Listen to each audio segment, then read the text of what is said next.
At this time, I'd like to call to order the regular city council meeting of July 23rd, 2018. Please stand for the Pledge of Allegiance. I pledge allegiance to the flag of the United States of America and to the republic for which it stands, one nation, under God, indivisible, with liberty and justice for all.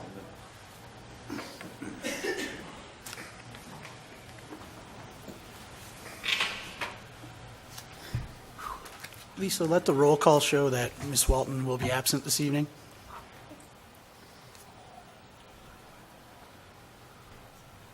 Mr. Mayor, Councilmember Kurtzwell. I move to excuse Councilwoman Rose Walton from tonight's meeting. I'll second. All in favor? Aye. Aye. All opposed?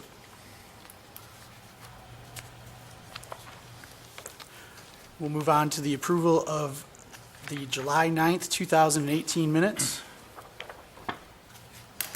Hi. Councilmember Kivel. On page 4, toward the bottom, it says Councilman Kivel stated he has seen a number of concerns about this project.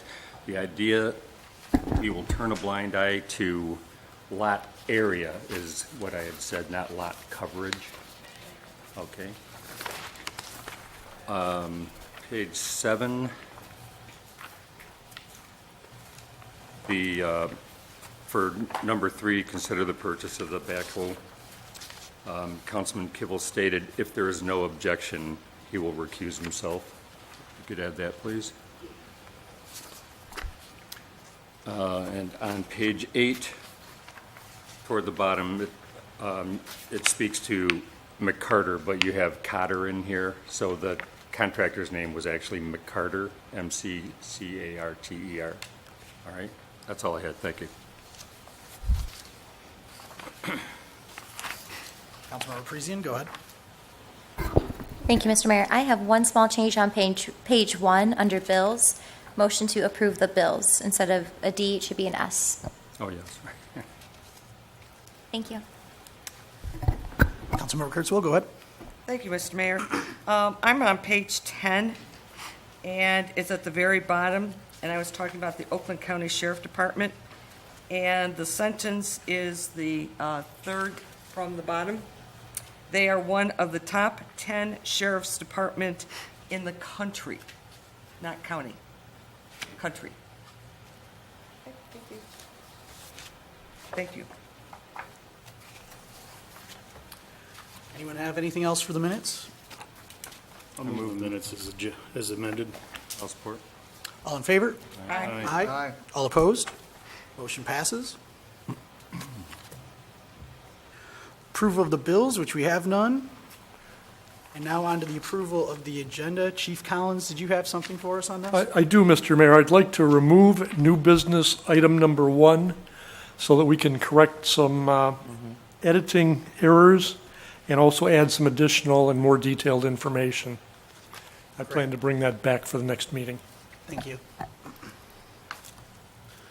I move the agenda as amended. I'll second. All in favor? Aye. Aye. All opposed?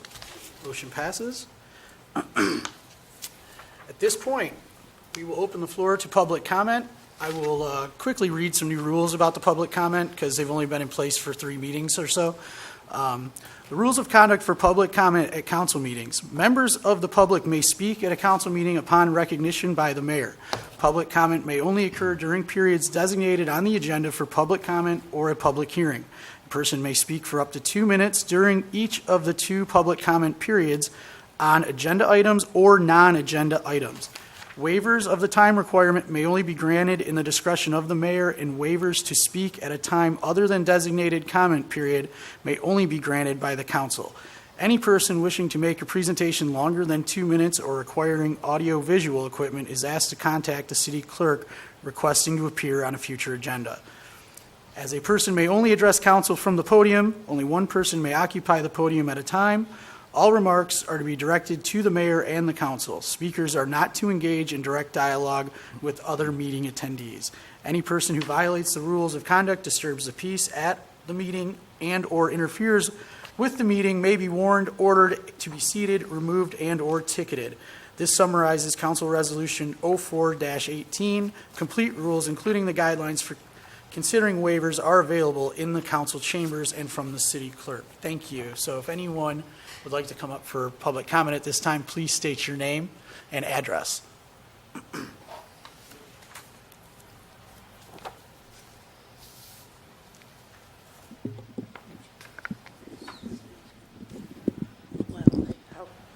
Mr. Mayor, I'd like you to introduce my granddaughter, Ava Marie Squires, and she would like to address the council. So I think that with all the school shootings going on, I think that we should teach the kids to be properly protected just in case there's a school shooter ever coming by. I think that once a month or something, somebody should come in and teach the kids how to protect themselves. Thank you very much.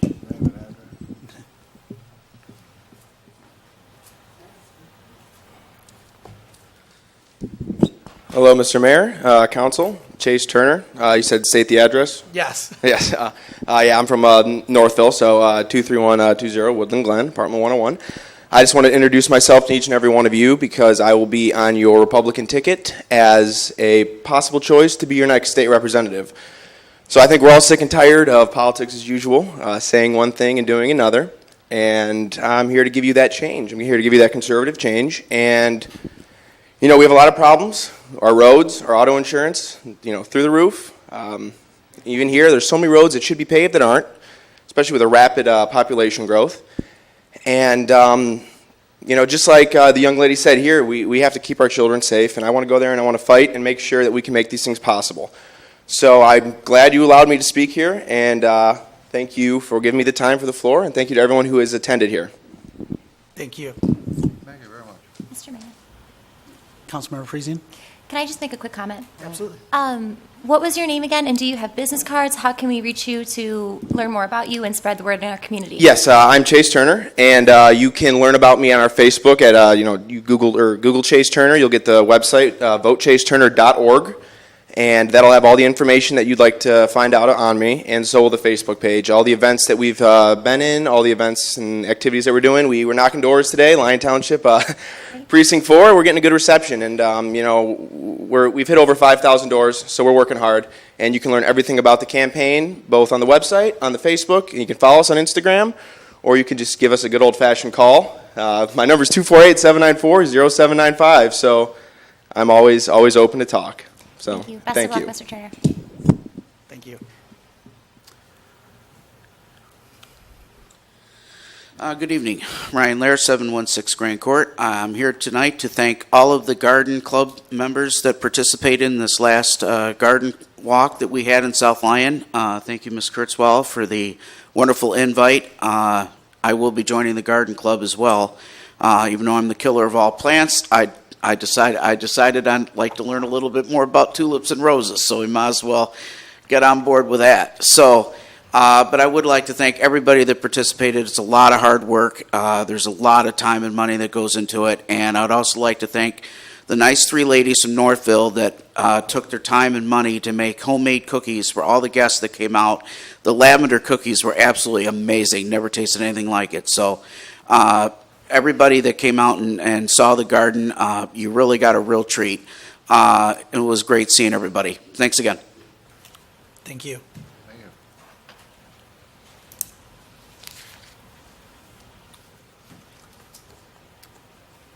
Okay. With that, we'll wrap up public comment and move on to the discussion of the downtown. Mr. Donahue? All right, keep it brief again. A couple items. The report's in front of you, a copy that Lloyd had in the packet. A lot of things are heating up downtown. Seems like the busiest last 2 or 3 months since I've been here. We've had some very exciting conversations with developers who seem very serious on 2 different sites in the master plan. Got to keep that confidential, but I think in the next 30 to 60 days we'll have some pretty good news come out on one major site in the master plan. I attached a copy of the all-day first annual Lake Street Cruise In Motorfest. First time they'll have a complete Saturday in addition to their regular once-a-month show. So the weather forecast is real positive for that event this Saturday. It's all day, of course. It's going to include food trucks, music, and it'll be exciting. It's going to see the whole area basically from Liberty Street up to Whipple on Lafayette, and then East Lake Street from Lafayette to Wells. It should be a great day. And I think the organization of it has been outstanding, and I know that they've communicated well with all the city staff, so it should be a great day. A couple other items. The DDA is planning a recognition night in early November for all the building projects and a lot of the volunteer and event activity that takes place in our downtown. So we want to recognize people that have really stepped up in our community, both businesses and volunteers, citizens, residents. Anybody that's been involved in any positive way downtown, we'd like to highlight them. Just recognize everybody. The attached quickly is a description for you to look at of the various phases of downtown development. And as you know, we started professionally managing downtown a little over 2 years ago. So you can see that kind of where do we stand? Are we on target? And I like to report tonight that we're actually about a year, if not almost 2 years ahead of schedule. And it's really because of this community had the foresight to put together a very good master plan for the downtown. And so I'm excited to see that with our great demographics, all the residential growth surrounding us, we're actually ahead of schedule. So as you look at that information from the National Main Street Center, you can see we didn't have to wait for the maybe 4 or 5 years. I think the communication that we've had with our property owners, the investments that's coming to us. So it's very exciting to see that we're really ahead of schedule and things are happening at a rapid pace. I already mentioned the development that Lloyd and I are working on, and hopefully we can go public very soon. 3 buildings in our downtown that are currently non-retail. I was just approached by the owners, and they want to switch to retail, and this is huge. They still aren't the one yet that we need for the restaurant, but we can change from office to retail on 3 more buildings. And so in the next 60 to 90 days, that should occur. And that will really let us open up. In addition to the Bonner buildings, the 2 Bonner buildings, which really aren't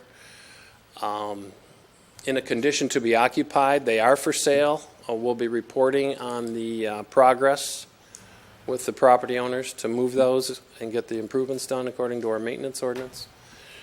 But it's great news that 3 additional property owners have stepped up and want to go retail on their buildings. The last thing I'd just like to say is that the promotions and marketing efforts are really coming on strong downtown. More businesses participating. We're coming up with an annual communications marketing strategy so that at the beginning of the year, a business can know how many times they're likely to get hit for involvement in an advertising or an event, and sponsorship opportunities on an annual basis. So we've made a lot of progress on that.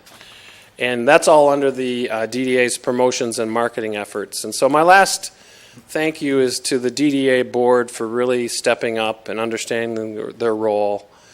And in a real team approach, the community's coming together with the DDA, which is what the Main Street program is all about. That's all I have. Thank you. Does anyone have anything for Bob? Councilmember Parisian, go ahead. Hi, Bob. I actually have 2 questions. I was meaning to ask you earlier, but what is the status, if you can provide me with, for the Downtown Historical District? Are we talking to EMU about studies? Right. How's that EMU, working? their Historic Preservation Department chair left. We have a new one coming in. Okay. And I've met with them, and so we're still going to proceed to students doing a National Register nomination, National Register of Historic Sites. But what's been incredible is that with our educating property owners about the value of their historic buildings, they're stepping up and doing it without the incentives. That's great. And using the guidelines. And so we've really, I think, taken historic preservation to a new level without anything mandatory. Excellent. And that's really, in my opinion, the better way to go than hitting somebody over the head with a tough ordinance. Just my opinion. My second question for you is, I don't see it on here, and forgive me if I missed something, but how's 110 Detroit looking? 110 Detroit, we supplied, Tim may have additional information, but we supplied the property owner's attorney with parties interested in purchasing, Excellent. and we're Okay. just waiting to hear back. Okay. Thanks. Councilmember Richards, go ahead. Bob, the Providence Park Clinic occupies quite a footprint uptown, you know, and they've put, over the last 5-6 years, they've put money consistently into their building, but you can't really tell it at a first glance, but they've repaired the front and blah, blah, blah, and this and that, on their own, according to their own engineering specs. But just for the record, do you consider the doctor's offices and a place like the funeral home, do you consider those retail, or are they outside of retail? Well, the funeral home technically by zoning is a service, an important service, and we're lucky to have such a beautiful facility in our community. So the funeral home is an important service to the community, and we wouldn't want, I mean, they're just great right there. They can stay there for another 150 years. The Providence Medical Center is an medical office facility. And rumors are that they're contemplating moving to their campus in Novi and no longer having satellite medical centers. That has not been confirmed. But if they do move, unfortunately, it would be nice to keep them in the community somewhere other than that location, but to keep them in the community would be important. But if and when they do leave, then it would be a great opportunity, which we would have 1 or 2 restaurants, or a restaurant retail combination in that building.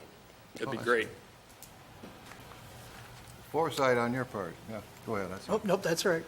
Are you done? Yeah, I'm done. Okay, sorry. Councilmember Kurtzwell, please. Thank you, Mr. Mayor. I just had a couple of comments. First of all, as to the historical preservation that's occurring in the downtown, I think you need a great handshake and a whatever, because I think what has happened is that with you coming on board, is that you have educated the landowners the value of historical preservation, and someone of your skill set has not been present in the city before. So I think that a lot of that credit goes to you in terms of you laying the groundwork for the property owners to see the value of historical preservation. So I kind of wanted to thank you for all your hard work and what you're doing in that area. As to the Bonner buildings, are we not moving forward with any of the evictions? I mean, any of the code violations that are there? Are we saying we're going to stop code enforcement until the buildings are sold, or how's that working now? We're following our process that we agreed to on all 5 buildings. We decided we would have a friendly, informal, and then a friendly, formal introductory meeting with each. We've had the friendly, informal, and they wanted 30 days to have it listed to see the response before we have our formal meeting in City Hall with the property owner and any representative they choose to bring with them.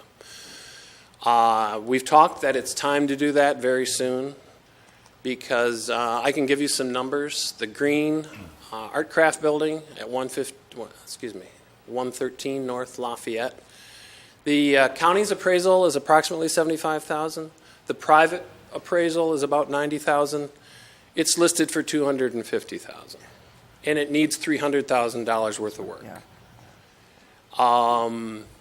The Stone Building, the RCA building on East Lake, the county's appraisal is about $90,000. The private appraisal is about $120,000. They're listing it for $350,000. They clearly don't believe that we are in a position to enforce our own ordinance. They've actually basically said that. that they want to set on them until the value goes up. They do not understand the ordinance. I told them I would give them a copy hand-delivered, or they could go onto our website, but they need to look at that ordinance, because they really will hopefully not be allowed to wait. The ordinance, in my opinion, should be enforced to the max. And so we're in that process. We're right on it. We're right where we need to be. Well, here's the issue on that. The issue on that is that you have a landowner that has deliberately run the properties down so that the tax value of the property is minimal. And who loses on that deal? The city. City doesn't get a valuable tenant. City doesn't get its real estate developed. We don't get commercial activity. And so now what they're doing is they are trying to maximize the value of those buildings without putting a dime into those buildings, and they're selling them as if they have been improved. What's wrong with this picture? Because now you have to find somebody who is not only willing to buy the building for $230,000, but now they have to have an extra $300,000 to go in, do the bump out, and do the improvements. So you're now looking at a total cost of somebody just coming in and purchasing one of those buildings at $500,000. So you know what? If they think that property's worth $230,000, I say bring them to the table and say, you think it's worth $230,000, then you get in there and you fix it. And you make sure that the improvements to that property value $230,000, then you'll sell your property. Let them. I mean, I'm getting a lot of concern with people that this is just, another North Korea strategy, I mean, I don't know what else to say. We're going to keep dragging this along and dragging this along and dragging this along, and you have an opportunity now to say, look, you either get your price in line with what the market will bear given the improvements, or we're going to come in and we're going to enforce the improvements, and then you can get your asking price. That's true. I mean, I think that, I'm just throwing that out there. I would agree. I think, I know for a fact that both buildings have had offers presented in writing that have been turned down, which I think will help us in our efforts. Okay. But I think we're on target. Out of the 5 buildings that were identified last January, we're dealing with 4, and we've yet to deal with Mo's Garage, and that's next on our list as well. The next one has to do with switching from office to retail. Does that present an issue for somebody who is trying to make that transition? They're both allowed in the current business zone. That's what I was going to ask. Okay. Yes. So that's okay. And next, I do want to let you know that I had an opportunity in early June to go to the premiere of Jurassic World, and it was in a different state, in a different city. But one thing I do want to let you know is that the theater in the town coordinated the opening night with all the businesses. So everywhere you went, it was dinosaur beer, it was dinosaur cake, it was dinosaur burgers, it was everything. Dinosaur toys were. So I just wanted to pass that along, that there are some great marketing opportunities for the DDA with the theater. And the last marketing has to do with this. I don't know if there is, but I can't think of any place in town that serves lobster. There's lobster bisque at the hotel.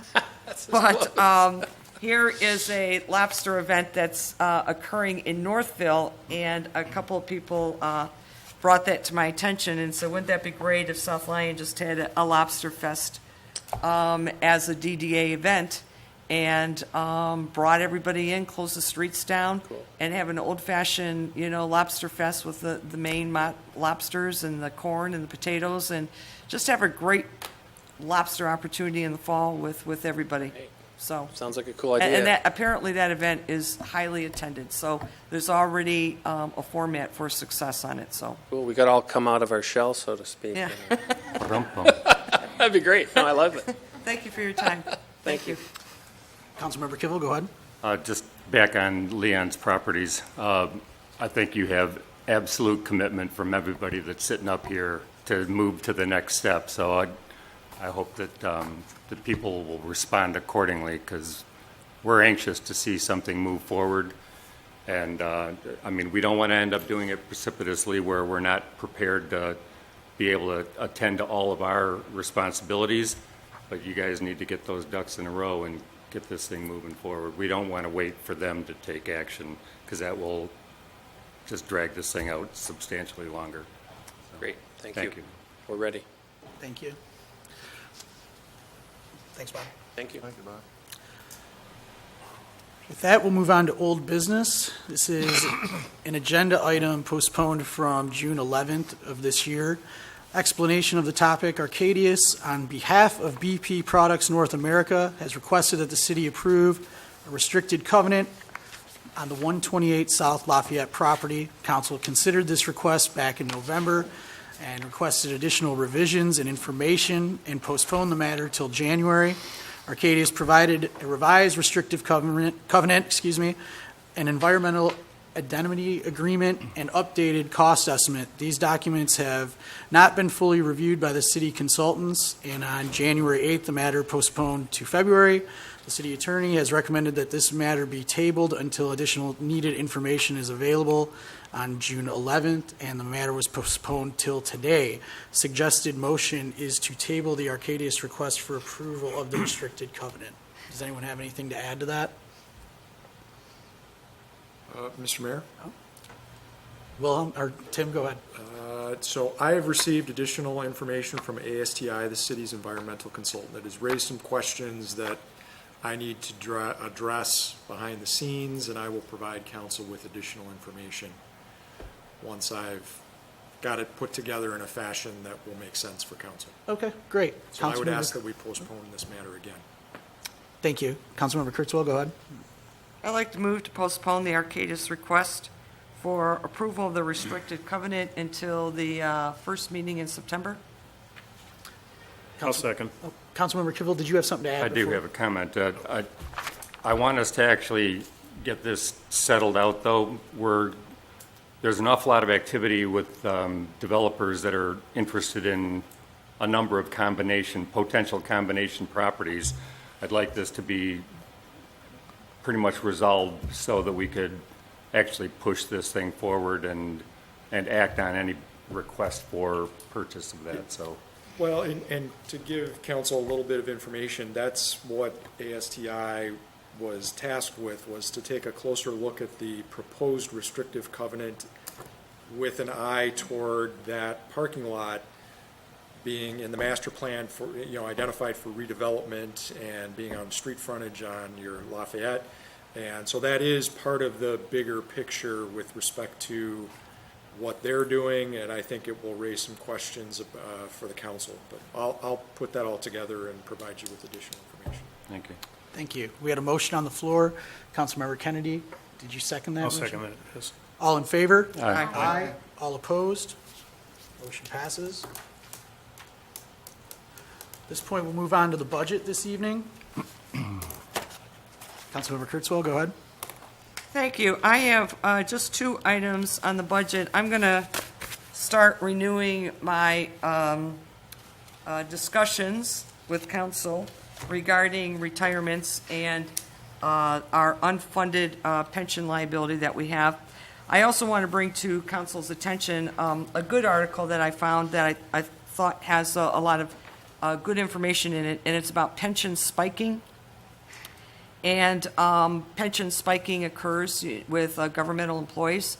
And the example used in this article dealt with the chief of police of East Lansing, who received lump sum payments for unused sick time and leave time in his final year. Under state law, the $28,000 worth of accrued leave time was used in the formula that calculated his annual pension payout. And the leave time boosted his annual pension payout by almost $8,000. So pension spiking is it's a reality. It's occurring presently in the city, and we need to analyze, when we give employees an opportunity to increase their income, the ultimate effect that it has on the pension. Because what happens is the taxpayer now is going to get stuck with paying an inflated, as I would consider it, an inflated pension amount that otherwise would not have occurred. But I do want to also include with this article a comment that was made by a gentleman by John Brennan, and I want to include his comment because it provides the other side pension spiking. And basically what he's saying is don't necessarily get angry at the person who is taking advantage of the pension spike. What you need to do is take a look at yourself, take a look at government, take a look at the entity that is providing the opportunity for the employee to spike their pension. So I'm not, and I know sometimes things get said and people misinterpret things. I'm not saying anybody is doing anything illegal, but council clearly has an opportunity to begin capping some of these pension spikes and taking a more, as I see it, responsible approach to curbing some of our pension costs down the line. So I'm going to include that in with the minutes tonight, and that's from CapCon. Additionally, on the Plant Moran letter that was issued on July 18th to City Council, I do want to remind Council, I did have a conversation with Plant Moran today on this issue, is that when the audit begins to come out, that there will be that we will now have an additional reporting for our unfunded amount in the OPEB category. That is other pension employment benefits. It will only be an estimate amount, and it will be of a certain date, but we now have to deal with our unfunded pension, and we now will have in reporting in the audit what our unfunded liability is for OPEB. So we now have two unfunded portions related to benefits for employees that are underfunded and council has not dealt with. So I want to bring that to council's attention also. Thank you. Anyone else with anything on the budget? Well, I mean, it should be said that we have dealt with it. We're on a payment program for the unfunded pension portion that we still have, so, and we're right on the schedule that we have with them, so. Thank you. Anyone else with anything on the budget this evening? Great. We'll move on to the manager's report. Chief Collins. Thank you, Mr. Mayor. Just one item. Ron Brock from DPW and I met with numerous, I think there were about 5 gentlemen in the room in addition to myself and Ron, from Comcast Cable. Their build-out project in Trotter's Point subdivision is not going as well as could be expected. Numerous problems have occurred, including damage by their subcontractor, Corner Cable, to 2 natural gas lines, 1 electric line, 1 water service line, and 1 AT&T cable line. Corner Cable was invoiced for over $6,000 in expenses that the city incurred as a result from having to respond to and repair damaged water lines and the gas lines. Comcast representatives agreed to investigate the matter and facilitate payment of that city invoice. They further agreed to work closely with their subcontractors to limit damages and to fully restore all disturbed and/or damaged property. And I do have a contact name that I'll be able to refer people to if they are not satisfied with property restorations. We are somewhat handicapped in how much control we as a city have due to the Metro Act, which allows cable companies to excavate and do their thing within the utility easements. Where we do have some control and where I'm exercising that control and kind of leveraging cooperation is on the street right-of-way. They need permits to get their cables under our streets, and until I'm satisfied that they're going to be very careful, that they're properly insured, and if there are any bonds to be posted, that they're posted, I simply won't approve their permit to make the final connections. So we are making progress, and I can say that the 5 incidents occurred between June 20th and July 3rd. Since July 3rd, which is immediately subsequent to me contacting numerous people at Comcast, There has not been a reported mishap. So they're starting to get the message. Thanks, Chief. I know there were some upset people there in the community. Go ahead, Councilmember Kennedy. Lloyd, just out of curiosity, when you invoice in that situation, were our people involved in addressing some of those repairs? Interestingly, that was the $6,000 bill, or just short of $6,000, was for a damaged water service line. Our DPW was present immediately after the fact. The subcontractor had two choices. They could either repair that water line in a timely manner, or they could ask our DPW to make the repair. Interestingly, their on-site supervisor asked our DPW to make the repair. Our DPW stayed until 11 or 12 o'clock that night trying to locate the water line and repair it. They were unable to do so. They had to come back on overtime on Saturday. They finally did make the repair. They had to use a lot of our heavy equipment to do so. And the owner of Corner Cable called me and said, yeah, I know we asked you to make the repair, but we only want to pay you $2,500. So that's the reason that Comcast is now having a very hard time getting a permit for any additional work on the things that I can control. So my question relative to that is, when we invoice those people, I would hope that we're invoicing them at a fully loaded rate for each man hour that we put on that job, in addition to the multiplier for the overtime. I would also hope that we include some sort of an overhead administrative fee on the cost as well, to recover the time spent that you spend and the people in the office spend tracking this item, as well as the hourly rate for the equipment that's used on that repair. The administrative fee is very small, but we Understand are that, billing typically them. there's a percentage add that goes into But- something like that. We are billing them for every minute the equipment is used. And technically, we could bill them for every minute that equipment sits there, but we're not doing that. Okay, and again, I would hope that the hourly rate is the loaded rate, not just the straight hourly rate. Okay, not just the man hours, into the cost per hour. What's the cost per hour with benefits that man is on that job? They should be reimbursing for that, the loaded value. They should. I'd have to check with the DPW foreman who prepared the invoice to know if that's the case. I just have one question. Councilmember Kivel, go ahead. Some of the damage that's occurred over there, has it been on private property, any of that stuff?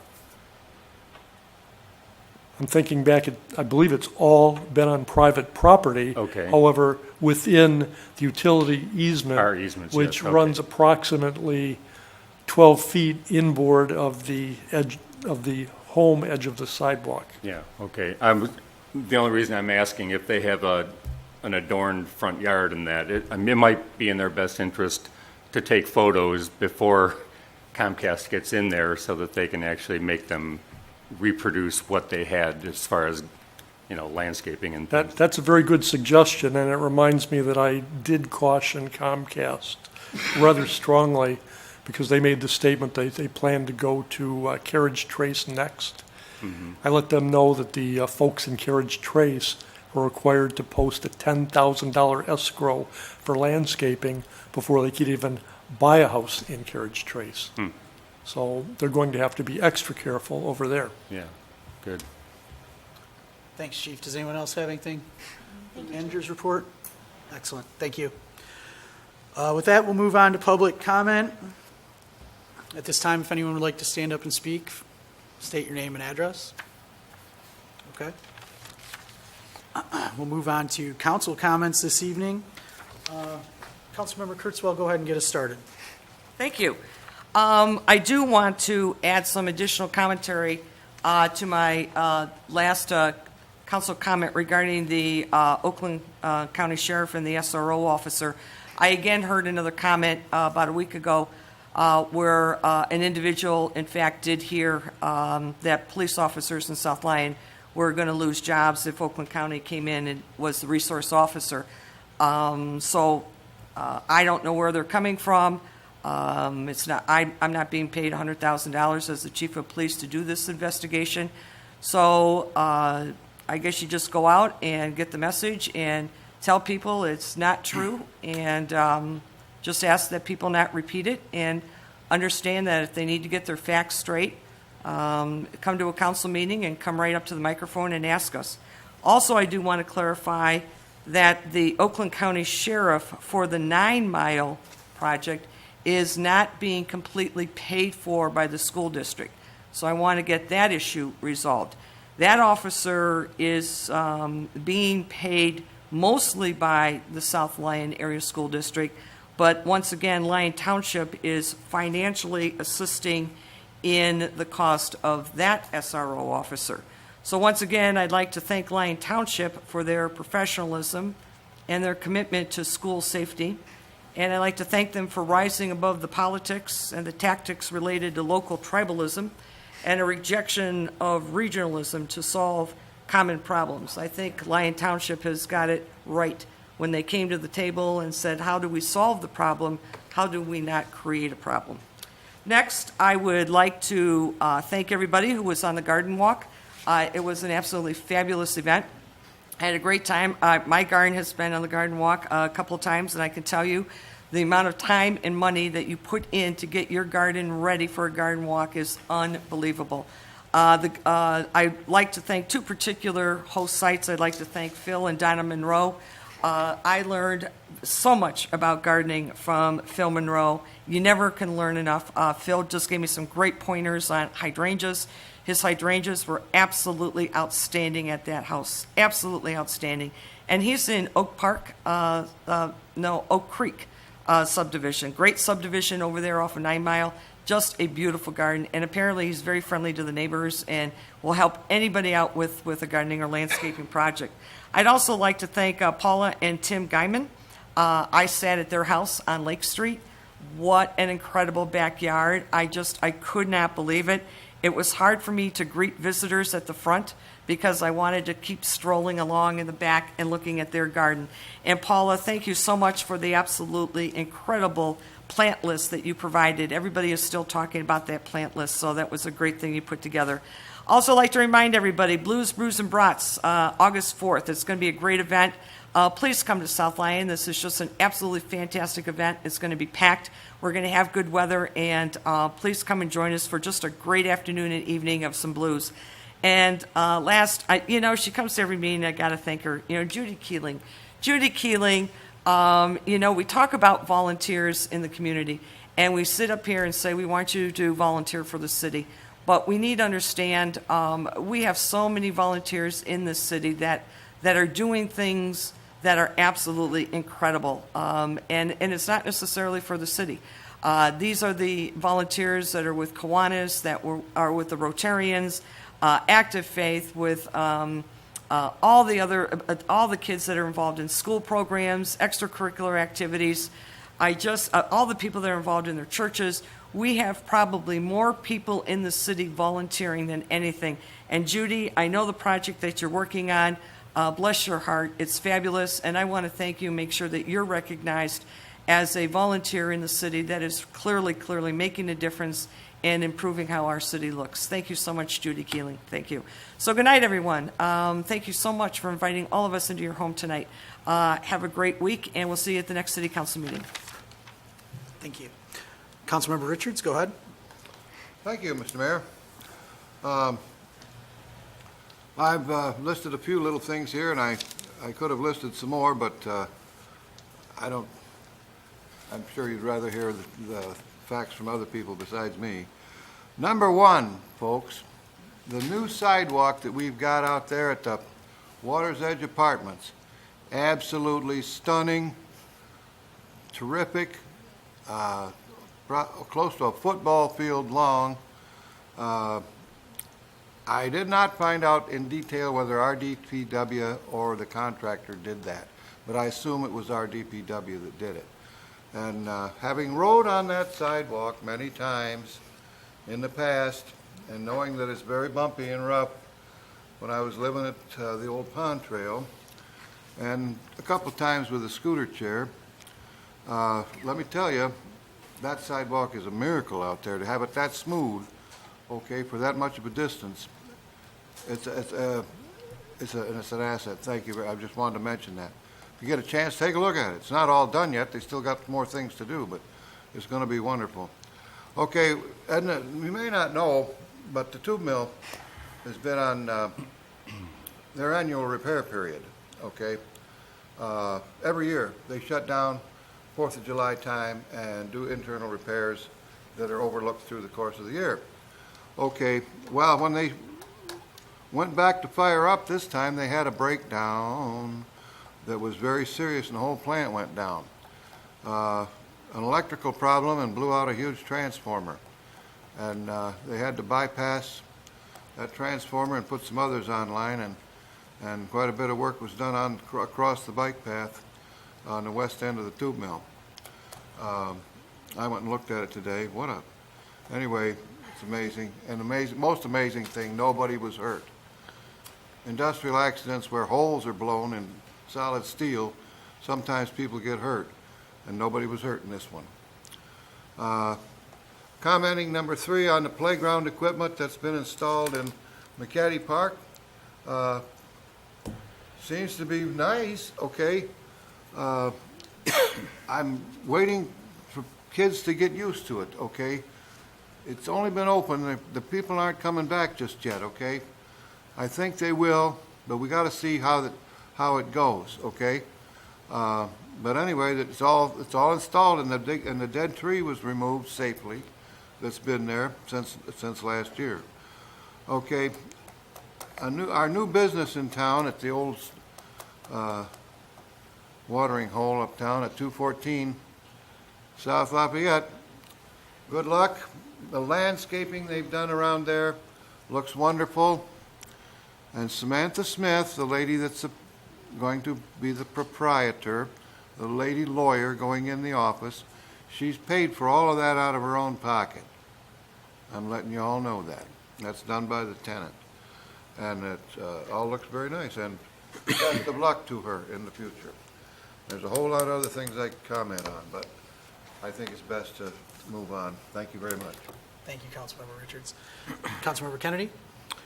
Just a couple of things. Just want to remind everyone about the Lake Street Cruise-In this Wednesday, July 25th.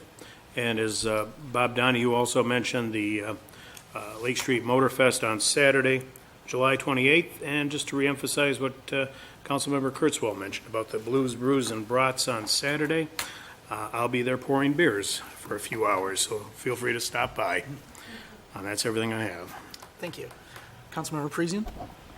Thank you, Mr. Mayor. I have a couple things. As always, we need volunteers, especially for all of our committees.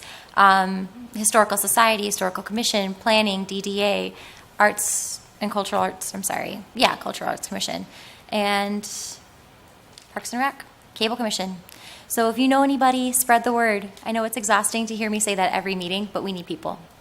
So Saturday, July 28th, the Lake Street Cruise-In. We have a gorgeous flyer, and I would be amiss if I didn't mention it. So if you have nothing planned, or even if you do have plans, change them and go to the Cruise-In. It's going to be an all-day event right here in South Lyon. Additionally, I wanted to thank Mr. Turner for coming to our meeting. I think it's really cool to see young people step up and take roles in our politics and government. And it's not easy, especially because for youngsters, it's harder to get out there and really make a name for yourself because your age is often used against you. I can speak to that personally, and so I really rally behind seeing young people take the initiative to move forward, go door to door, and get involved in politics. We are the voice of the future generations. So thank you for coming to our meeting and taking the time to see what South Lyon's about. And lastly, I wanted to mention the Corner Cafe is beautifying our city. It's absolutely beautiful. If you happen to be walking past or driving past, swing by. It's gorgeous. So thank you to the folks who took over the Corner Cafe and for putting a lot of effort into their business. It's appreciated. I will not be at Blues, Brews, and Brats, so I'm going to miss out on the beer pouring, but you guys have a good time. I'll be in Chicago at a municipal city conference. So I'll be learning about the Me Too movement, climate control, things to help better our cities. Thank you. Thank you. Councilmember Kivel?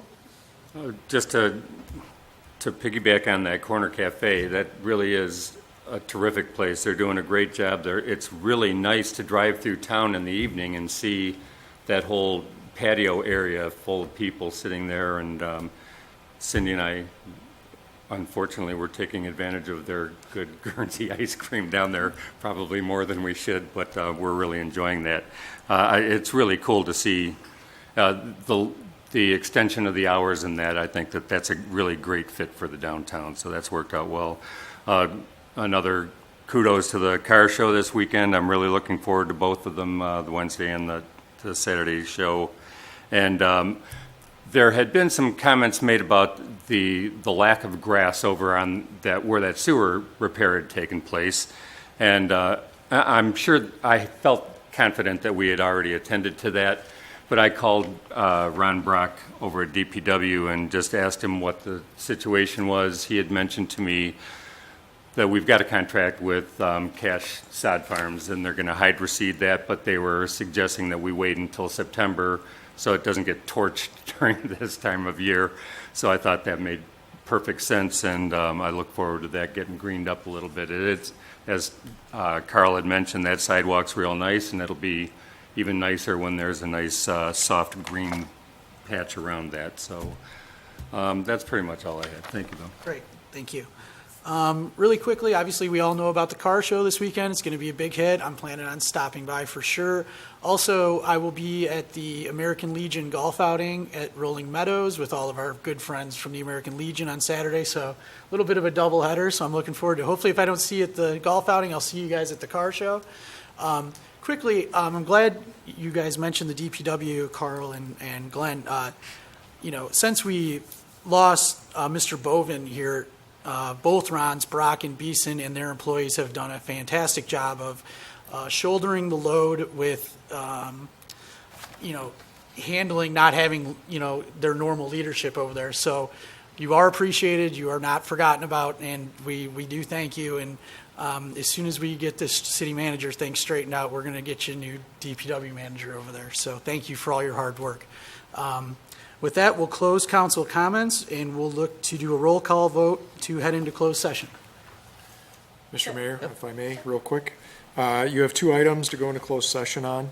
If the council votes to, one would be to consider the purchase and lease of real property pursuant to Section 8D as in David. That requires a 2/3 vote, and the other is to consider applications for the city manager position where the candidates have requested confidentiality pursuant to Section 8F. That also requires a 2/3 roll call vote.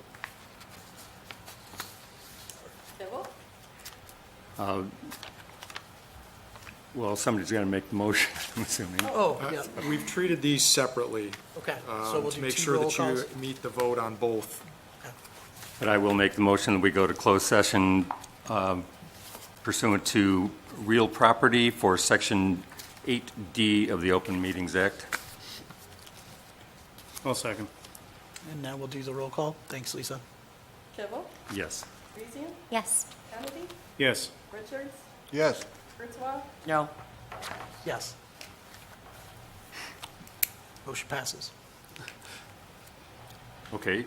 Pursuant to closed session to review and consider the contents of applications for the city manager position where the candidates have requested that their applications remain confidential pursuant to Section 8F of the Open Meetings Act. I'll second. Kibble? Yes. Parisian? Yes. Kennedy? Yes. Richards? Yes. Kurzweil? Yes. Alcheck? Yes. Motion passes. Have we got a robust recorder in here yet? Or are we still going to the other room? I believe we're going to still head to the other room. I'm going to hang the sign up so there's no confusion. Okay.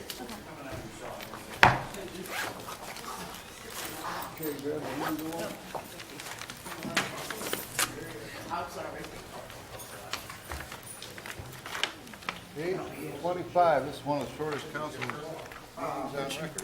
We went to school. It ain't over yet. She worked for some time. She does. We went to school with Chelsea and I. Oh, is that right? That all there. She's a teacher. Oh, cool.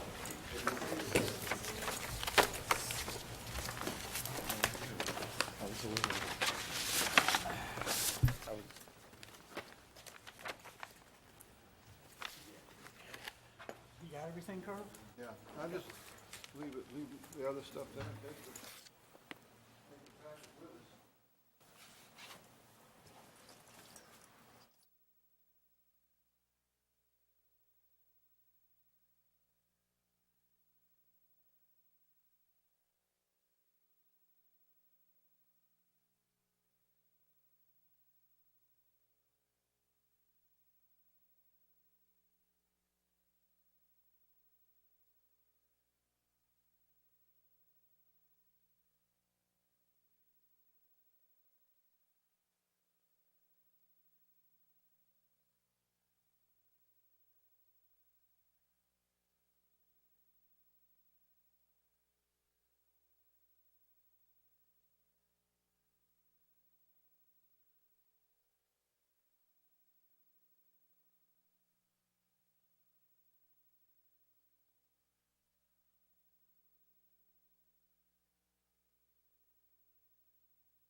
Oh, yeah, good. Good.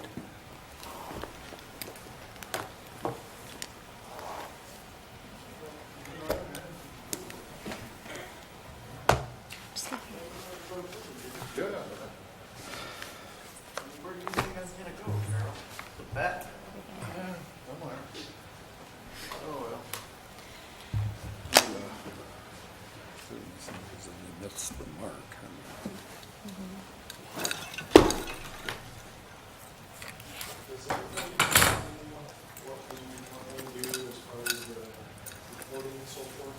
I think it's still.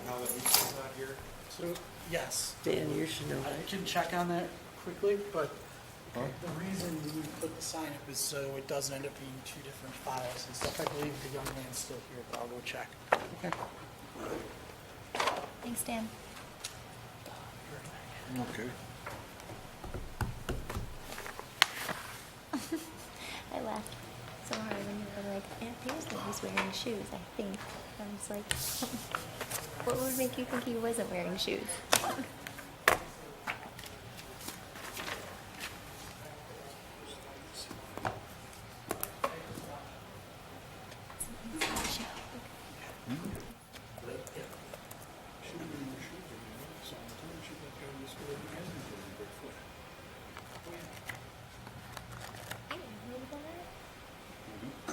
Oh.